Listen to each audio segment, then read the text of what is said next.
Shahlo Ahmedova, Muhammad Ziyo, Jahongir Poziljonov va shu bilan bir qatorda vodiyli san'atkorlarga biz iltimos qilib video murojaat bilan chiqyapmiz. 12-dekabr sanasiga salkam 200 ta yetim bolaga andijonlik bir akamiz to'y qilib beryaptilar. Sunnat to'y qilib beryaptilar. Xayriya ehson sifatida endi mana shu yetim bolalarni hamma kamchiliklarini qilib to'y qilyaptilar. Mana shu bolajonlarning iltimosini inobatga olgan holda biz video murojaat bilan chiqyapmiz. Jahongir Poziljonov so'rashyapti.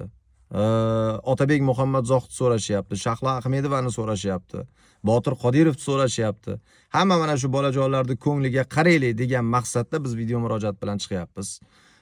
12-dekabr sanasiga agar mana shu ismlarni tilga olib o'tgan san'atkorlar va qolgan vodiyli san'atkorlar agar bo'sh bo'lsa, keladigan rasxoti keldi ketsin biz bo'ynimizga oladigan bo'ldik.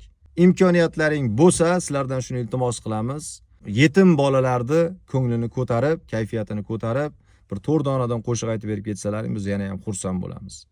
Sizlardan shuni iltimos qilib video murojaat bilan chiqyapmiz. Bu videoni kengroq tarqalishiga yordam qilasizlar. Like bosib, mana shu ismlarni tilga olib o'tgan san'atkorlar va qolaversa, umuman olganda polni san'atkorlarga bu videoni tarqatib qo'yasizlar degan umiddaman.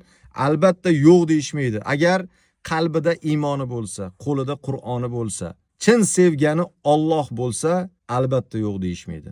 Hurmat bilan Kamina Yashnarziyo, kengroq tarqatib, like bosib, o'zlaringni fikrlaringni yozib qoldirasizlar. Mana shu san'atkorlar keladimi, yo'qmi?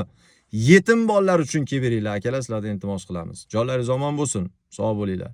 Yetim bolalarga andijonlik bir akamiz to'y qilib beryapti deb kecha video joylagandim. To'g'risini aytsam, men o'zim kutmagandim bu darajada bo'lib ketishini. Juda ham ko'plab show biznes vakillari, ustoz san'atkorlar, undan tashqari yosh chiqib kelayotgan san'atkorlar, umuman andijonlik san'atkorlar juda ham ko'pchilik menga yozishdi, menga aloqaga chiqishdi. Hammalaringdan Alloh rozi bo'lsin. Video operatorlar aloqaga chiqishdi, dor tikib beraman deganlar aloqaga chiqishdi.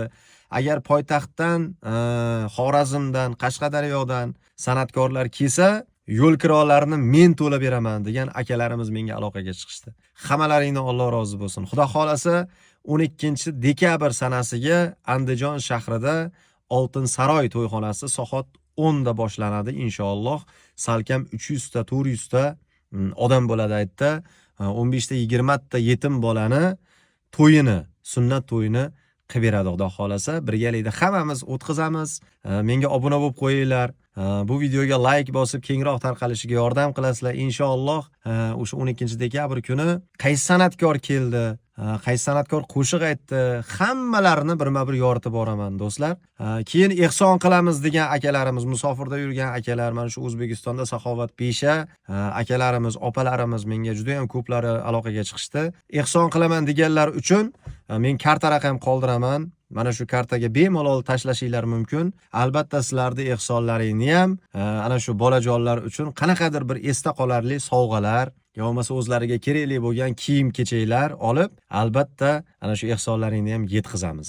Hammalaringdan Alloh rozi bo'lsin. 12-dekabr sanasiga soat 10:00 da Oltin Saroy to'yxonasida Andijon shahrida biz sizlarni kutamiz.